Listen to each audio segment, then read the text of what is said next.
What is up, guys? Welcome back to another episode of the Nourish with Renata podcast. One of the things I love about having this platform is that I get to share with you incredible women that I've come into contact with and gotten to know that are making a huge impact in women's health all over the world. And so that's why I'm so excited to be able to share with you a new friend. Huge shout out to Nina from Free Period for connecting us. But Yeah. this particular amazing woman is really making a huge step forward when it comes to being able to provide women of color with resources, help, experts in their prenatal and postnatal care. And I love this because this is truly one area of women's health that is not often focused upon. And so that's why I am so delighted that we have Sheila here from Tandem. How's it going? It's great. Thanks for having me. Wonderful. Well, what I would love for you to do is to share a little bit about yourself, and who you are, where you're from, and then we'll start diving into why this particular project and really ultimately why now. So go ahead, let us know. Mhm. Yeah, absolutely. Well, thank you for having me. I'm excited to be here. And so a little bit about me, I think we're both in Houston, which is a rare feat in this world. And so I'm living in Houston. I grew up here, and um, I think actually growing up in Houston actually really shaped where I got this idea for this company, but I'll get to that later. And you're nodding your head for those who can't see because you understand. Um, and after high school, I went to undergrad in Austin. And after a couple of years, I got my master's in public health up in New York City at Columbia.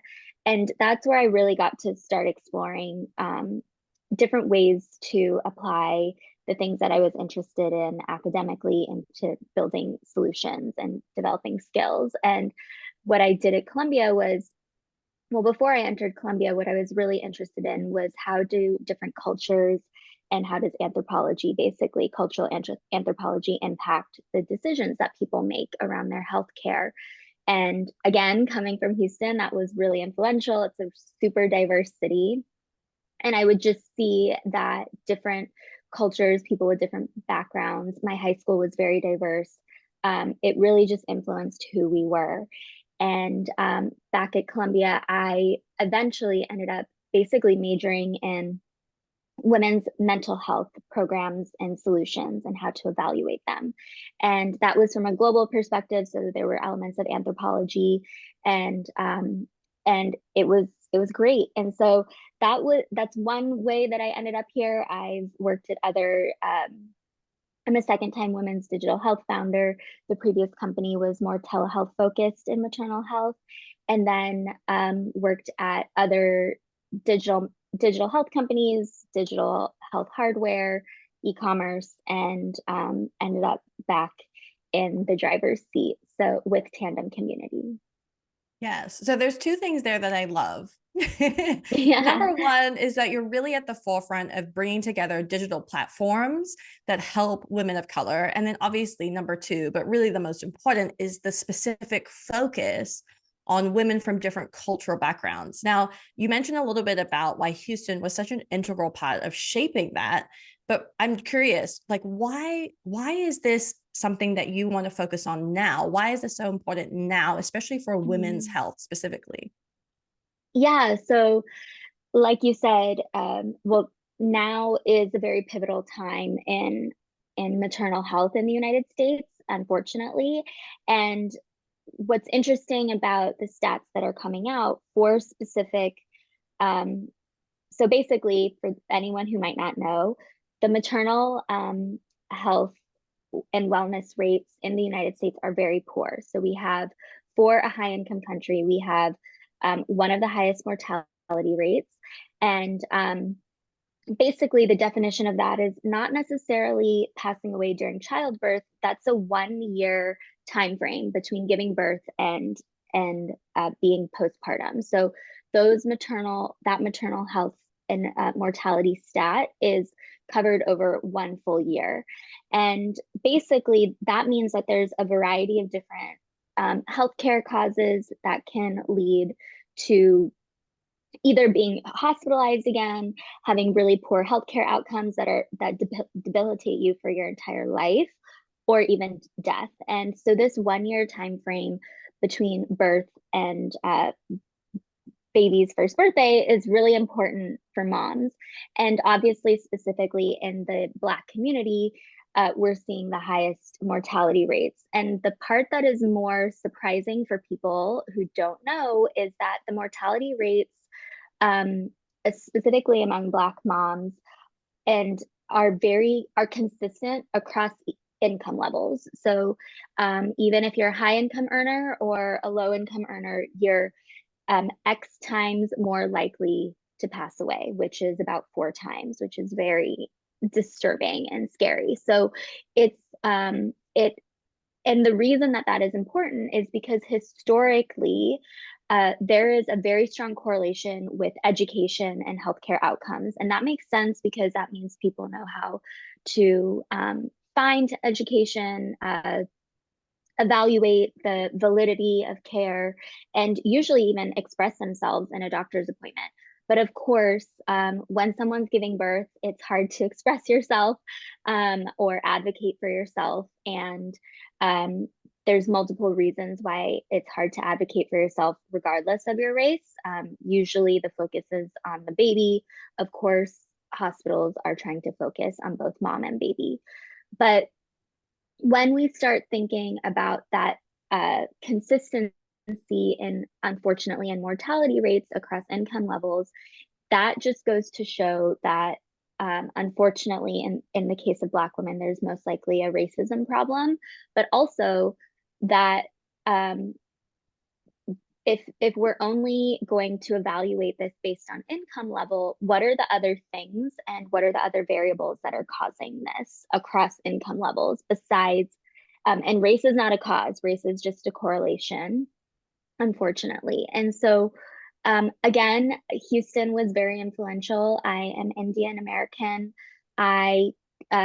One of my parents actually grew up here, although they were born in India, and one of my parents moved here in the 80s. And even seeing them and the different generations navigating the United States was very eye-opening for me. And I even noticed it between myself and my other Indian friends whose parents maybe not didn't even move in the 80s, maybe they moved in 2002. And so when you start trying to group people simply by their country of origin or their skin tone, that is not enough to help us actually educate people on how to trust the healthcare system and receive healthcare. There's so much more nuance, and there's a huge Indian community here in Houston, and not just Indian community, South Asian community between Pakistan, India, and Bangladesh and Nepal, and how each culture participates in society or within their own communities really impacts our healthcare. So although I'm not a Black woman and those stats don't necessarily impact South Asian women as much, the healthcare outcomes for any woman of color in the maternal health stages are significantly worse than white women, unfortunately. And so race is not a cause, race is a correlation. So what are the things and what is the diversity that is within the diversity that's leading to the diversity of outcomes? And so that's really where I'm coming from. And again, going back to the why now piece, I grew up in this country in the 90s and early 2000s, and the internet was just, taking off. I remember the first YouTube video I watched, and I think the world has become smaller, and we have access to other cultures and how they influence us far more quickly, and we can get very deep into those cultures while still being on the other side of the world. So when you start thinking about new immigrants or people of color, they're very, if they care about that other culture, not everyone does, that's okay. more likely to figure out how to embed themselves in it. And whether that just be music or food, we have access to integrating that into our daily lives way more than we did in the 90s and early 2000s, and even 10 years ago. You're nodding your head because, and this really impacts assimilation. And from an anthropology perspective, what that means is, um, how how do uh, other essentially it's more for immigrants. How do immigrants uh, integrate themselves into the status quo culture? And I call it the status quo culture because that's just like kind of the culture that's represented on TV and what the media wants you to feel. But the status quo culture doesn't even necessarily speak to people who are of different races, who were born here or who live here for generations, especially among the Black community, and even parts of the East Asian community have been here for like 4 or 5 generations. And so, um, what does assimilation look like? And I don't think we need to be fully assimilated into status quo culture. That's the beauty of America. But how do we maybe assimilate someone into advocating for themselves in the maternal health space, and so that they can feel empowered and use their voice or feel calm or reduce their stress? So maybe that answers your question. I know that was big roundabout, but the why now is because the internet is huge and people have really sunk into their identities. And I think that that's going to happen more and more and more. And instead of telling people to change or go back to the old ways, that's just not going to work. We need to meet people where they are in order to show them the value of investing in their health education and health advocacy and maternal health. I love this. I mean, you mentioned so many huge points that I just want to quickly cover again for anyone else like me who is literally trying to process Sorry. everything that you said. No, it was wonderful because, like you mentioned, not many people know this, and we need to know this. We need to shine a light on it for us to be able to find a solution. And that's ultimately what you're talking about. So, like you mentioned, for women of color, their mortality rates, unfortunately, even in the United States of America, are way higher than white women. And unfortunately for Black women, 4 times as high, which is incredible in the worst way. In addition, like you had mentioned, it doesn't matter their income level. It affects other cultures, such as women from Asia. We're both from Asian backgrounds. So that was really interesting for me. And I was curious about the stats there. And in addition to that, really what you're pointing out is there are people in our country right now that have come over at different times that have varying levels of education about maternal health. And you're finding that the solution to women having a more positive outcome in their maternal health journey is education. And what's great is the internet and internet platforms that can connect all kinds of people from all around the world with different cultures and people from different backgrounds is one of the most accessible ways for women to learn more. And when we know more, we can do more. We can advocate for ourselves better and for others, perhaps, too, if they need it. And so ultimately, I feel like that's why you're saying you started Tandem Community. Is that correct? Yes. I mean, that's one reason I started Tandem Community. The actual, these are things that I have clearly just like run in my head, but for years, honestly, because I've been so interested in this, honestly, since my undergraduate degree, which was a very long time ago. I won't mention when, but what really struck the chord for Tandem was, and we all had our own awakenings during the pandemic. I was in New York City when the pandemic hit. It was really, really intense. Um, and the first thing I woke up that morning, I was just like, okay, New York City, I can trust to take care of the people who will get sick. But my second thought was like, there's going to be a mental health crisis. And the reason that I thought that, or even knew that, and I think many people thought that, but from a public mental health standpoint, and I'm not saying like public services, I'm saying like from a population market level of how mental health trends, there's a couple things that actually influence women's mental health on a societal level. And that is access to jobs, kids being in school, and political stability. And so literally within 2 days, half of women lost their jobs in the United States. Literally 50% of women lost their jobs. 100% of kids were not in school in the United States.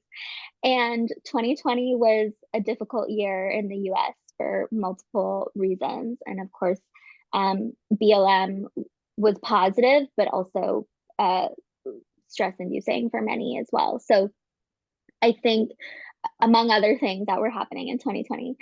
So when I was thinking about these things over the course of that time, I was really just like, okay, where is the United States, scalable solution? Because unfortunately, telehealth is not enough and it's expensive, and there's unfortunately not enough providers.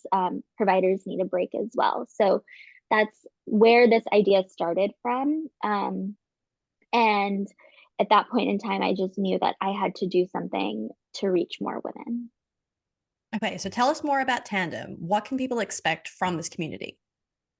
Yeah, so Tandem Community is a maternal pregnancy and postpartum digital mental health app and community. And in the future, we'll have some other solutions. And so really what that means is if you join the community, you can go to our website, which will be linked in the show notes. And to join the community, you fill out a small form.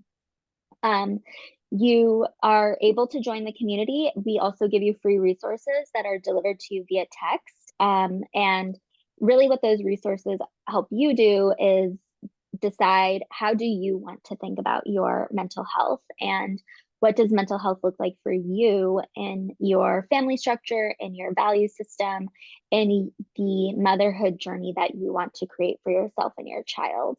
And that's where we really stand out, because we know that everyone has kids for different reasons. Everyone has different family structures, and it's not our job to say that you're going to be more or less stressed out with a specific parenting style or something like that. It's our job to say, okay, this is your parenting style, and this is what you want in your household. So how do we make it the happiest that it can be, or the least stressful that it can be? And so that's our free community. And of course, we send you links to the community, and you can log in and participate there. And then our products that are paid products and app solutions that are coming out are basically 3 months long each, and they are created to serve mom in a specific life stage. And so those are third trimester, fourth trimester, return to work, and experienced mom.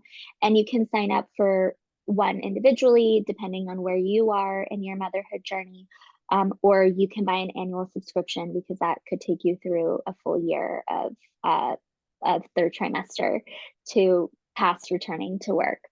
And those are actually launching in December, and those will be linked in the show notes. And basically what happens in those paid products is we take a larger look at, and we ask more questions than we ask for you to join the community, but we take a deeper look at what is important to you within your culture and your value system.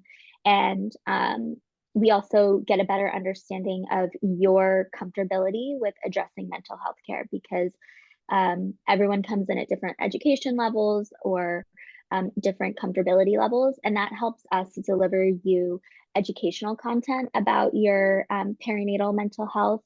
It helps us deliver you actual emotional support tools. So the emotional support tools that we deliver are weekly wellness check-ins and journaling prompts, and mood check-ins. And based on your mood, we do send you other specific content. And then lastly, we send you journaling prompts. And with this paid product, you are placed into more of a private group of women who are in that same life stage, utilizing that track.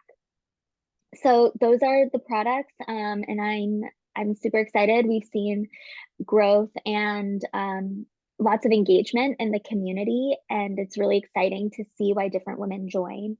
I think, a couple of women that have joined who've expressed that this has been really beneficial because although they may identify as a specific race or ethnicity, and their their current community group is that their neighborhood is very supportive of their motherhood journey, but they would like to find more resources from women who have their cultural background. And so, and that's hard to find, even though specifically Houston, as you know, is so big and diverse, and it's a great place to have a family, but that doesn't mean that it's easy to find a mom with your cultural background who's going through whatever third trimester at the exact same time. So that's what our community offers.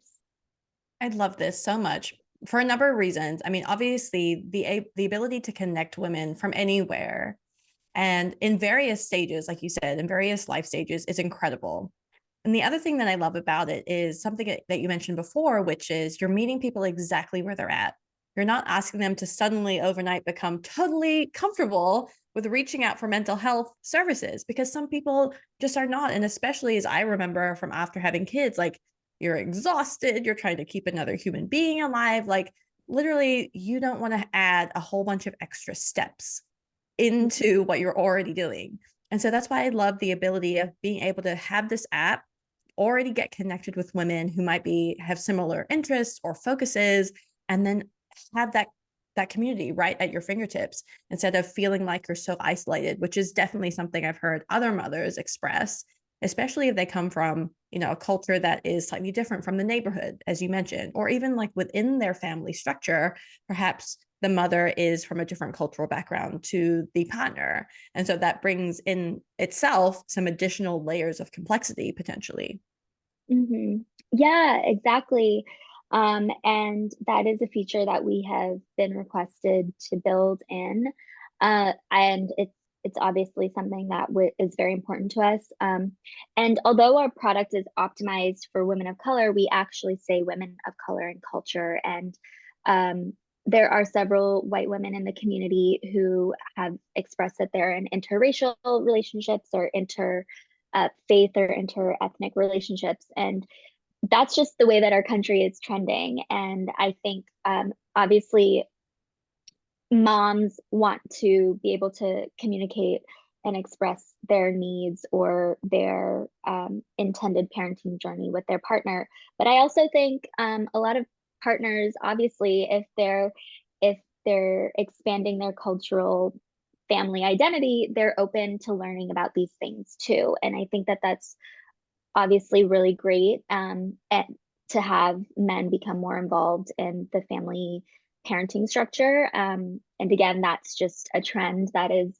and it's not just a trend, that is where we are trending upward. And I think it's here to stay. And so, although we don't necessarily have um, the program set up directly for a partner or a spouse, what we've heard women doing in our pilot program is that they actually just took screenshots and just sent it over to their partner. And that's great because then that means that their partner was open to receiving it, and it encouraged the correct type of conversations that need to happen. Because when you're having poor mental health, you cannot solve it in isolation. And motherhood and those early motherhood days are extremely isolating, as you know. And so, the things that most moms are seeking must be fixed without isolation. And that's again where our community comes in. But if you feel isolated in your own home where there's another adult, there's obviously some things that can be worked on. And so we talk about that too, because not every adult person in your village can offer the same types of support, right? So how do you find those people? When can you start talking to those people? Who is a safe person? Do you need to find somebody with your same cultural background to confide these things into? And those are those are very specific things. Like I said, everyone's family structure and relationship structures are different, but we support you and help you develop that plan. I love that. I will also say, especially because you mentioned partners, your website does have several articles on there that could be great starting points for partners to really begin understanding some of what we're talking about today, because it might feel very foreign, right?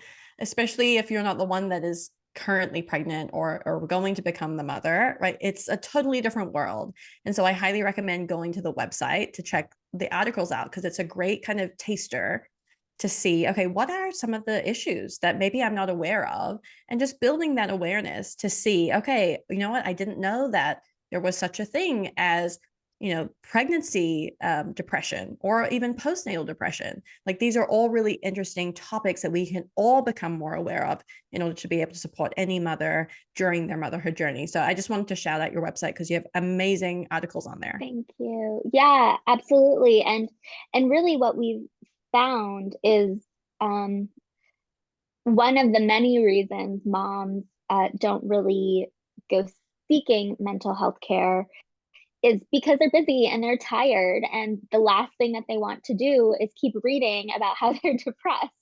Yes. And no one wants to keep just you know like hammering it home. You actually want to find a solution. And so again, we're trending into specifically like men being more involved, and it, if it's not already a trend, I don't like the word trend, but it is increasing. And so um what we have found is that men are actually the ones doing the Googling, or Love that. partner is the one doing the Googling for the birthing parent in those early postpartum stages. Because sometimes many women that we've talked to who are more in the later stages, like as an experienced mom, they look back at their first 6 months postpartum and they were just like, holy moly, I was absolutely depressed. I just couldn't see it. And sometimes it takes a partner or an in-law or your own parents, the grandparents to see it. And we want to be available to educate those who are supportive of mom. And what we really hope is also that by educating those other adult people in your village, it destigmatizes it, and it allows you to feel comfortable to truly express that. Because again, specifically in other ethnic and cultural backgrounds, there's still so much stigma on mental health resources, which is counterintuitive to the Indian stereotype that we're all doctors, which I'm not a doctor. So just because, and this goes to back to my original point, where that there's diversity within diversity, and we have to be able to showcase to people that that this can exist, that poor postpartum mental health can exist in our community as well. Yeah. And that's such an important thing to mention. I want to end the podcast today with a couple of things. Number one, I want to make sure everyone knows in the show notes, you can get a hold of the Tandem Community. Perhaps you want to share it with a friend, share it with a family member. Maybe you yourself want to get involved because you're coming up to your third trimester. I honestly think there's nothing else like this out there. And it's so needed, especially now, like we've been talking about, because education is key. Education is how we as women, as communities, continue to evolve and help each other. And that's why this is such an incredible opportunity for so many women, as well as the people that are supporting them, to get involved.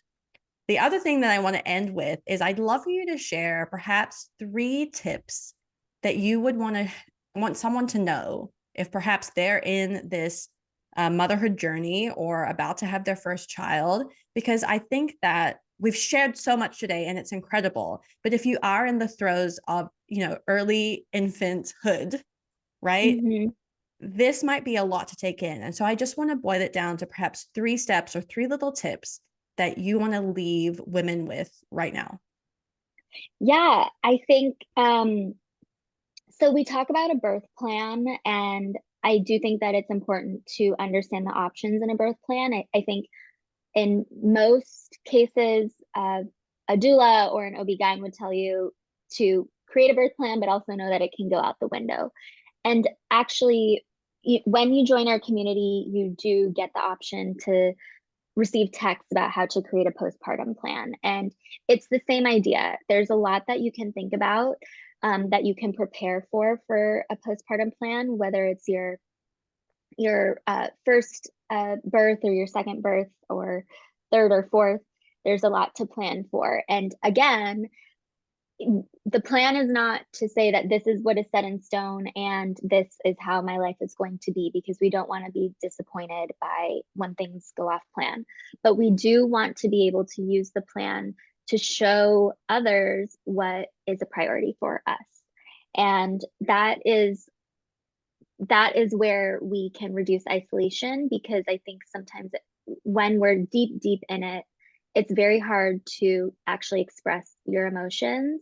But if someone knows what your priority is, and that's even including your OB-GYN or your doula or your lactation consultant, if they know what your priorities are, then they can help you get to them quicker. And some of that postpartum plan stuff focuses on baby, and some of it focuses on you as mom, and some of it focuses on partnership if you do have a partner, or what if you don't have a partner, who is that other adult partner with you, because the isolation is tough, especially in the first year, and how can you make sure that that partnership is strong.